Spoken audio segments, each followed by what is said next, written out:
मैंने पहले भी देखा है, वो हमेशा विराटनगर की चिंता करने वाले ऐसे मेरे भाई कुलदीप धनखड़ जी जो आपके विधायक हैं,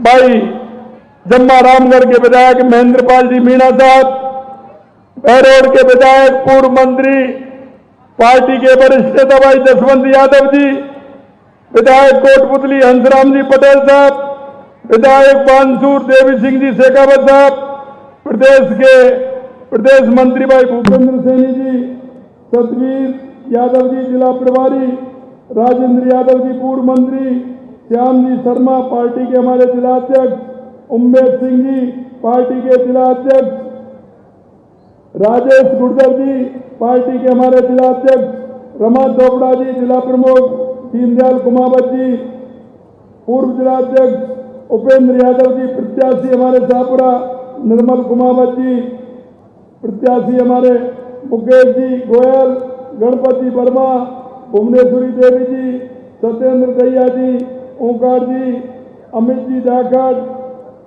एवं मंच पर विराजमान सभी नेतागण और विराटनगर से दूर दराज गांव से आए मेरे पूजाइयों बुजुर्गों, नौजवान दोस्तों और इतनी बड़ी संख्या में आई माता बहनों, मैं विराटनगर के सभी किसानों को, सभी बुजुर्गों को उनका वंदन करता हूं, अभिनंदन करता हूं, आप सभी को मैं नमन करता हूं। मित्रों, ये हमारे अन्नदाता हैं। अन्नदाता हमेशा देने का काम करता है।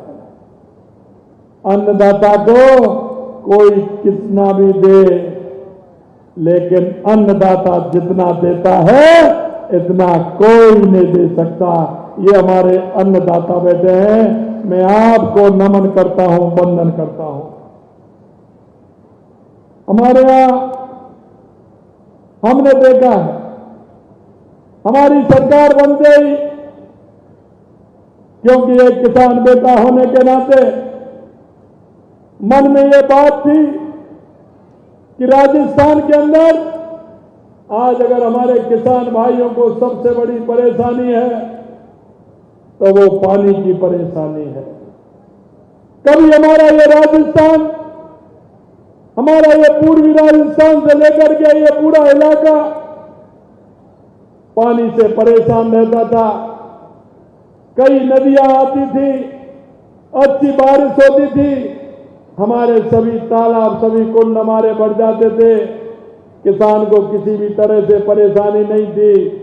लेकिन जिस तरह से आपने देखा है, किसान की खेती के लिए पानी की आवश्यकता है, वाटर लेवल नीचे चला गया और नीचे जाने से किसान की जमीन को पानी नहीं मिलता है, पीने के पानी की भी परेशानी होती है। हमने सबसे पहले सोचा कि किसान को पूरे राजस्थान के अंदर अगर हमारा किसान पानी के लिए आत्मनिर्भर होगा, हमारे किसान को पीने के लिए पानी मिलेगा, हमारे किसान को खेती के लिए पानी मिलेगा। कांग्रेस के लोग कहते हैं कि हम आलू से सोना बनाते हैं। मित्रों, मुझे ये जरूर पता है कि आलू से सोना तो नहीं बन सकता है, लेकिन किसान को अगर पानी उसके खेत में पहुंच जाता है तो मेरी धरती माता जरूर सोना उगलने का काम करती है। लेकिन कांग्रेस के लोग तो आलू से ही सोना बना रहे हैं। उन्होंने कभी भी किसान की चिंता नहीं की। हमारी जब पूर्ववर्ती सरकार थी, माननीय वसुंधरा जी की सरकार थी, उन्होंने ईआरसीपी के काम को आगे बढ़ाने का काम किया। लेकिन 5 साल कांग्रेस के लोगों ने इस ईआरसी पर राजनीति करने का काम किया, इस ईआरसी को रोकने का काम किया, लेकिन कभी भी उन्होंने इस राजस्थान के किसानों की चिंता करने का काम नहीं किया। मैं आपसे निवेदन करना चाहता हूं, क्योंकि मैं किसान को जानता हूं। किसान जब आषाढ़ के महीने में बुवाई करने के लिए जाता है और घर से जब निकलता है, हमारी माता, हमारी बहन, जब वो किसान जब घर से बीज लेकर के निकलता है, उसको तिलक करती हैं, और वो भी यह कहती है कि आप जाइए खेत में बिजाई करके फसल उगाइए, ईश्वर हमारी मदद करेगा। और जब किसान खेत में पहुंचता है तो सबसे पहले धरती माता को प्रणाम करता है। जब बीज उसमें डालता है तो हमारा किसान कहता है कि हे भगवान, आप हमारे साधु संतों को भी देना, आप पक्षियों को भी देना, आप पशुओं को भी देना, और मेरे दर पर आए हुए मेहमान को भी देना, और सभी को देना। अरे ये तो वो किसान है जो खेत बोते समय सभी की चिंता करता है। और मैं इतना ही कहना चाहता हूं, इस किसान को हम क्या दे सकते हैं? यह पूरे प्रदेश का नहीं, पूरे देश का पेट भरने का काम हमारे किसान भाई करते हैं। मित्रों, मैं कहना चाहता हूं, हमारी ये ERCP की योजना, क्योंकि मन में किसानों के प्रति ये भाव था कि मेरे किसानों को अगर पानी मिलेगा, क्योंकि मैंने देखा है पानी जब नहीं होता है, बिजली चलाते हैं, थोड़ी देर चलती है, पानी लीक जाता है। अगर पानी होता है तो नीचे गड्ढा गहरा करना पड़ता है, कितना नीचे चला गया। मन में यह बात थी कि किसान को अगर पानी मिलेगा तो हमारा किसान सरसब्ज होगा, मनचाही फसल उगाएगा। हमने ERCP को लेकर के हमारे मुख्यमंत्री जी से बात की, केंद्रीय जल शक्ति मंत्री हमारे राजस्थान के थे, उनसे बात की। हमने कहा अगर हमारा पानी का काम और बिजली का काम हो जाता है तो हमारे किसान को बहुत बड़ा फायदा हो जाता है, क्योंकि हम गांव से आते हैं। और चौधरी चरण सिंह जी कहते थे, मैं चौधरी चरण सिंह जी को मैं धन्यवाद देना चाहता हूं, उनको आज स्मरण करना चाहता हूं कि चौधरी साहब कहते थे कि जब तक किसान का बेटा ऊंचे पदों पर नहीं जाएगा, जब तक किसान की कोई सुनने वाला नहीं है। और मैं धन्यवाद देना चाहता हूं चौधरी चरण सिंह जी को कि उन्होंने हमेशा किसान की बात की। आज आप और हम ट्रैक्टर लेकर कहीं भी निकल जाते हैं, कई तरह का कोई टैक्स नहीं है।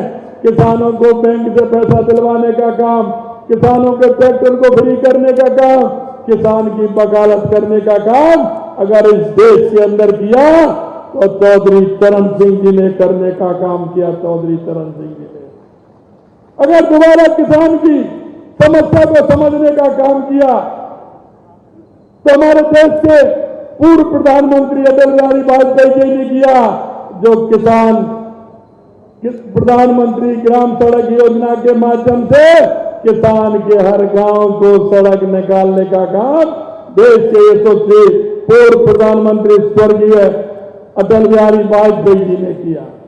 और किसान की चिंता भी उन्होंने की। किसान की चिंता उन्होंने की कि किसान जब सूद पर पैसे लेने के लिए जाता है, सूद पर पैसे जब लेकर के आता है तो उसको मनमानी ब्याज देनी पड़ती है।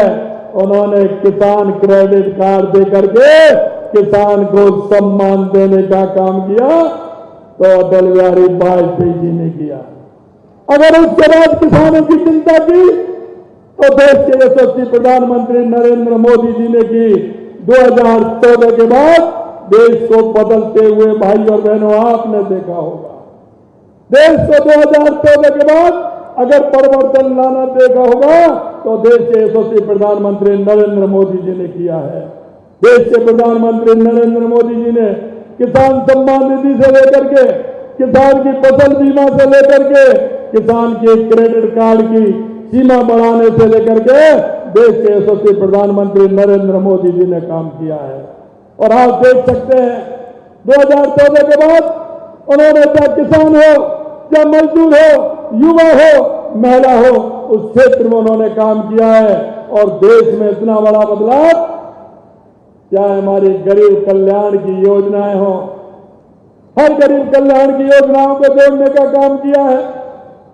चाहे हमारे देश की विकास की कहानी हो, देश में आज देख रहे हैं जिस तरह से विकास देश के अंदर हुआ है, चाहे वो रोडों के क्षेत्र में हो, चाहे रेलवे के क्षेत्र में हो, या चिकित्सा के क्षेत्र में हो, किसी भी क्षेत्र में हो, देश का जिस तरह से विकास हुआ है, हमारी सीमाओं की सुरक्षा, हमारा किसान का बेटा सीमाओं की सुरक्षा करता था।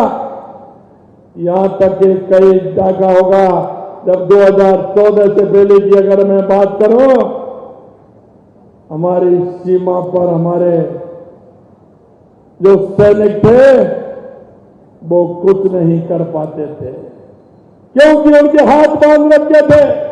यहां तक कि हमारे सैनिकों के सिर काट करके भी ले गए। लेकिन मैं धन्यवाद देना चाहता हूं हमारे यशस्वी प्रधानमंत्री नरेंद्र मोदी जी को।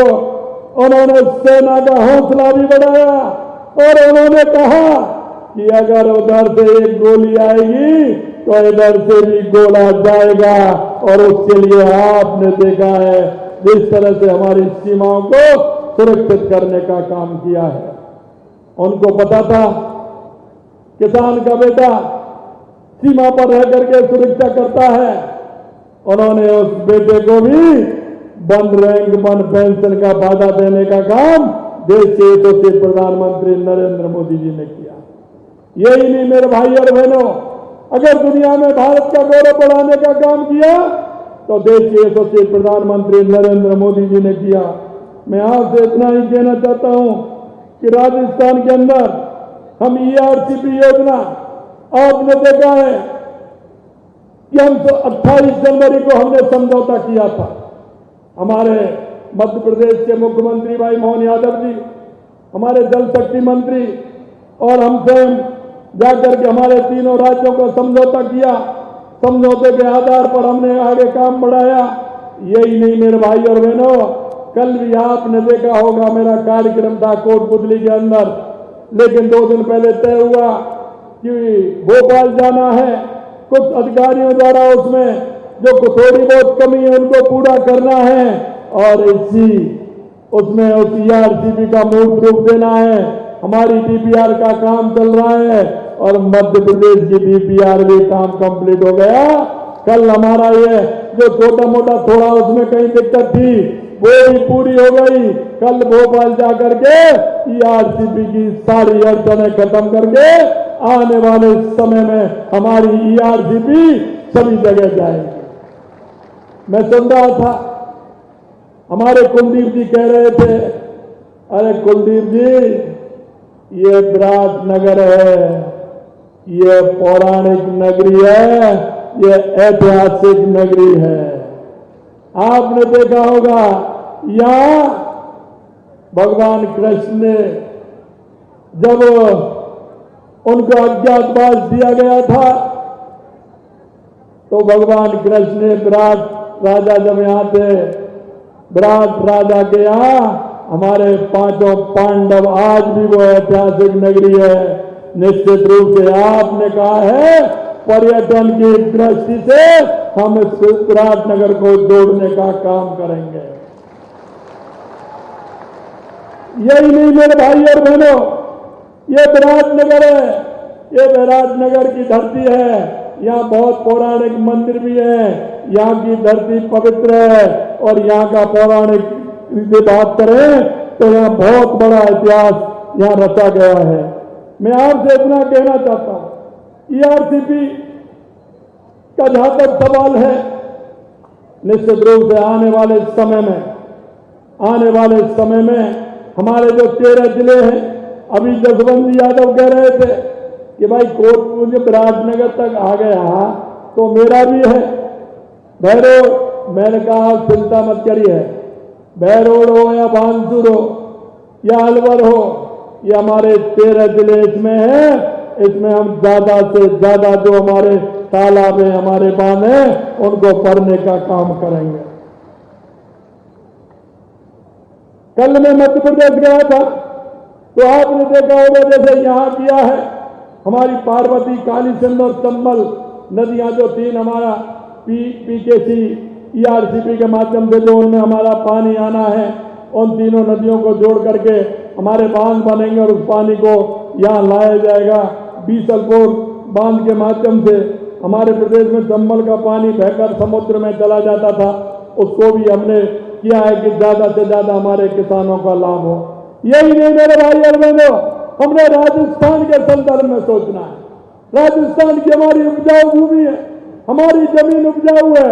आपने देखा होगा ये कांग्रेस के लोग हमारे झावर जी बैठे हैं, शेखावाटी से आते हैं, इन कांग्रेस के लोगों ने कई बार सीकर, झुंझुनू और चूरू में मुहूर्त भी कर दिया था कि यह यमुना का पानी जब चुनाव आते हैं तो ये खोखेबाजी करते हैं। इन्होंने कई बार मुहूर्त कर दिया कि यमुना का जल आने वाला है। मैं आपको कहना चाहता हूं मेरे भाई और बहनों कि मैंने कहा जब आपने यमुना जल की मांग की थी तो कोई सरकार से मांगा। मैंने कहा कोई पत्र पहले किसी सरकार ने लिखा हो तो वो तो मुझे बता दो, जिससे कि मैं जाकर के वहां बता दूं कि हमने पत्र व्यवहार किया है। यमुना जल की मांग हमारी पुरानी है। मैं आपको कहना चाहता हूं, मैंने सारे रिकॉर्ड संभाल लिए, मैंने अधिकारियों को लगा दिया, एक भी पत्र आज तक कांग्रेस ने यमुना समझौते के लिए नहीं लिखा, एक भी पत्र नहीं लिखा। अगर 1994 में एक पत्र लिखा गया तो वो भारतीय जनता पार्टी के यशस्वी मुख्यमंत्री भैरव सिंह शेखावत जी ने 1994 में यमुना जल के लिए केंद्र सरकार को और हरियाणा सरकार को पत्र लिखा। मैं इसलिए कहना चाहता हूं मेरे भाइयों और बहनों, राजनीति करिए लेकिन राजनीति को मत करिए कि बोलना तो है लेकिन बोलना एक तो होता है कि बोलना ही है और एक होता है कि सोच कर बोलना है। मैं आपसे कहना चाहता हूं, आप बड़े बड़े बयान दे रहे हैं, अखबार में छपने के लिए दे रहे हैं। अरे आइए, जनता के बीच में आइए, आप अपने काम बताइए और हम भी आपको अपने काम बताते हैं कि हमारी सरकारों ने पहले भी और आज हम कितना काम कर रहे हैं।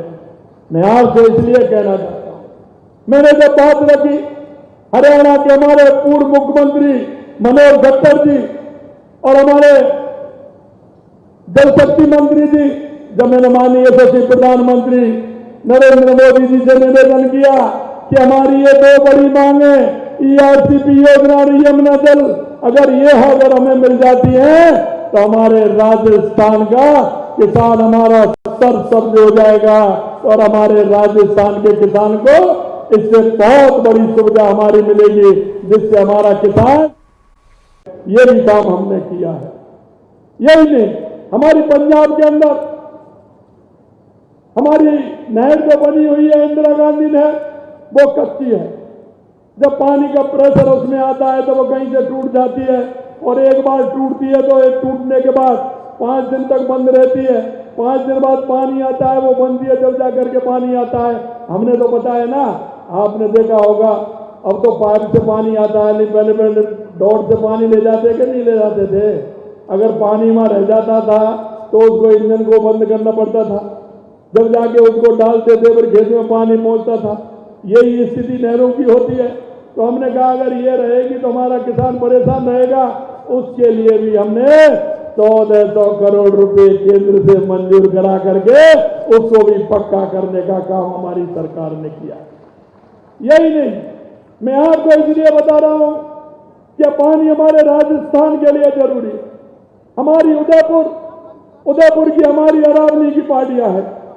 आधा पानी जब इधर आता है तो वो हिंद महासागर में जाता है। वो पानी हमारा चित्तौड़, उदयपुर से चल के चित्तौड़ और भीलवाड़ा के माध्यम से हमारे बीसलपुर डैम में आता है। लेकिन जो उधर का पानी होता है वो बह करके अरब सागर में जाता है। उस पानी का हम उपयोग नहीं ले पाते हैं। लेकिन हमने वहां भी एनी कट बना करके और उस पहाड़ी में सुरंग बना करके उधर जो अरब सागर में पानी जाता था उस पानी को भी हमने इधर लिया है, जिससे कि वो पानी हमें उदयपुर की प्यास भी बुझाए, राजसमंद की प्यास भी बुझाए, चित्तौड़ की प्यास भी बुझाए।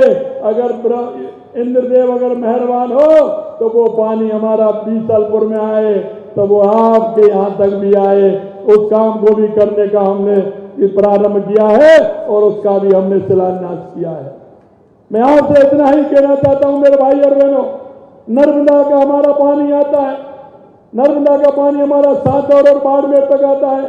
तो हमने उसमें भी कहा है कि हमारी जो पचपदरा की हमारी रिफाइनरी है वो पानी हमें अगर 45 किलोमीटर हमारी नहर बढ़ जाती है तो हमारी उसके लिए भी काम आएगा, उसके लिए भी हम प्रयास कर रहे हैं। यही नहीं, सुजलाम सुफलाम हमारा एक उत्तर गुजरात में जो नहर बना रखी है वो माही डैम से पानी उसके लिए जाता है।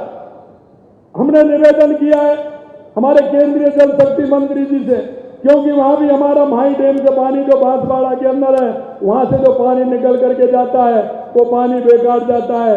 हमने कहा साहब आपके लिए बेकार होगा, हमारा बारिश में ही हमें पानी दे दीजिए, हमारा बारिश में पानी आएगा तो हमारा वाटर लेवल बढ़ेगा, हम हमारे डैमों को भर लेंगे तो हमारा किसान उस पानी को उपयोग करेगा। हमने वो भी उनसे निवेदन किया है और मैं आपको विश्वास दिलाना चाहता हूं, देश के यशस्वी प्रधानमंत्री नरेंद्र मोदी जी के नेतृत्व में राजस्थान के अंदर जो सबसे ज्यादा जल की कमी थी उसे पूरा करने का काम हमारी सरकार करेगी। मैं अंत में इतना आप सभी से कहता हूं, माननीय मेरे भाई और बहनों, किसानों का अगर दर्द समझेंगे तो निश्चित रूप से हमारा किसान आगे बढ़ेगा। अगर जिस प्रदेश का किसान समृद्ध है, जिस प्रदेश का किसान खुशहाल है तो वो प्रदेश खुशहाल होगा। देश के यशस्वी प्रधानमंत्री नरेंद्र मोदी जी कहते हैं विकसित राज्य विकसित राष्ट्र। अगर हमारा राजस्थान विकसित होगा तो हमारा भारत भी विकसित होगा। हमने विकसित राजस्थान के लिए काम करना है। हमने कहा है कि 2047 तक हम भारत को विकसित बनाएंगे, लेकिन हमारे राजस्थान को भी विकसित बनाएंगे।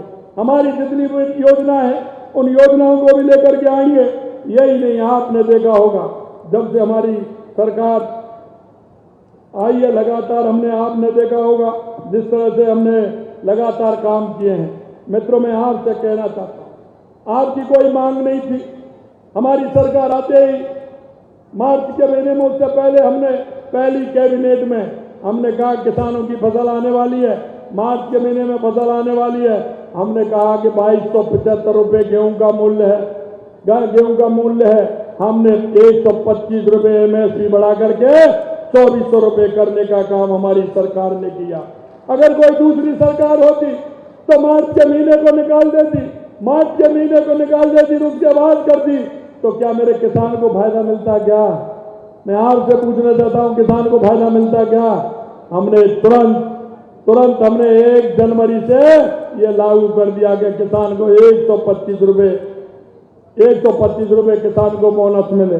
मैं आपसे यही कहना चाहता हूं मेरे भाई और बहनों, आपने देखा होगा परसों के कार्यक्रम में आप जुड़े होंगे, कल के कार्यक्रम में आप जुड़े होंगे। आपको मैं हाथ खड़ा कराना चाहता हूं, किस किस के खाते में घंटी बजी है ये तो बता दो। अरे मेरे किसान भाइयों ये तो बता दो, कल आ गया ना पैसा? मुख्यमंत्री किसान सम्मान निधि का पैसा आ गया ना? कैसा लगा आपको? एक बार ताली तो बजाओ ना, कैसा लगा, जिससे मुझे आइडिया लगेगा अच्छा लगा। मैं यही कहना चाहता हूं मेरे भाई और बहनों, हमने आपसे वायदा किया, हमारे संकल्प पत्र में लिखा हुआ था कि हमारे संकल्प पत्र में कि हमारी सरकार आएगी हम किसानों की सम्मान निधि बढ़ाएंगे। ये तो पहला चरण है, अभी देखते जाइए, अभी और भी बढ़ने वाला है, आगे और भी बढ़ने वाला है। चिंता मत करिए।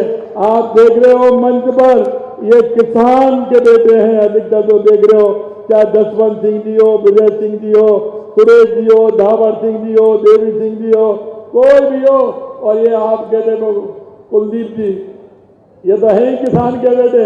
ये तो अभी मेरी तरह खेती में ही काम करते हैं। मैं तो खेती में काम करता हूं, अब भी अगर मौका लग जाए, समय मिल जाता है तो पहले खेती में ही काम करता था। इतना मन लगता है खेती में काम करने में, शरीर भी स्वस्थ रहता है और मन लगता है। मैं आपसे यही कहना चाहता हूं मेरे भाई और बहनों कि किसान समृद्ध होगा तो हमारा प्रदेश समृद्ध होगा, प्रदेश समृद्ध होगा तो देश समृद्ध होगा। मैं आपसे इतना ही कहना चाहता हूं कि हमने कल हमने 65 लाख किसानों को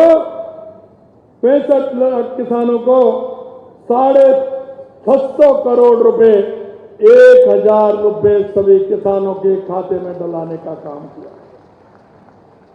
यही नहीं,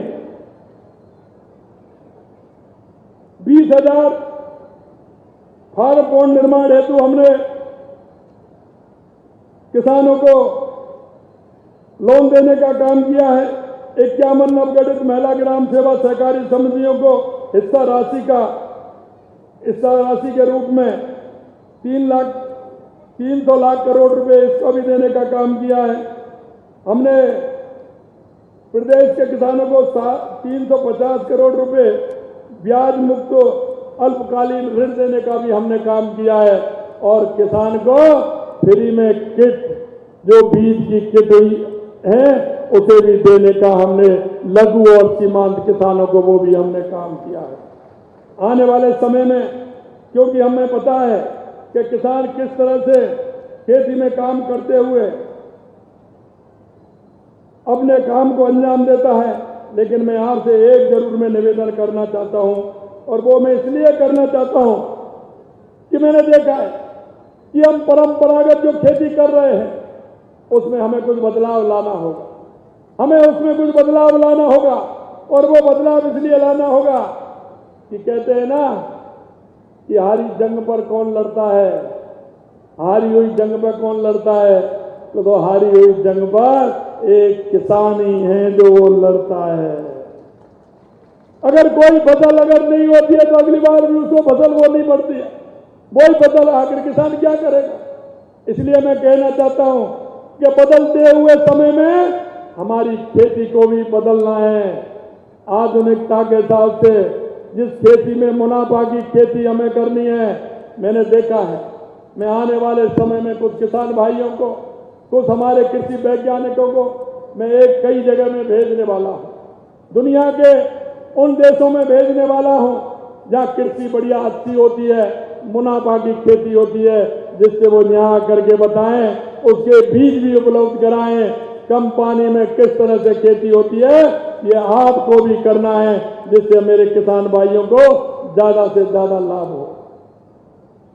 मित्रों, मैं एक बात और कहना चाहता हूं, हमारी माता बहनें खेती के अंदर काम करती हैं, लेकिन हमने सोचा कि खेती के अंदर के साथ साथ हमारा पशुधन भी खेती से जुड़ा हुआ है, हमारा पशुधन भी खेती से जुड़ा हुआ है।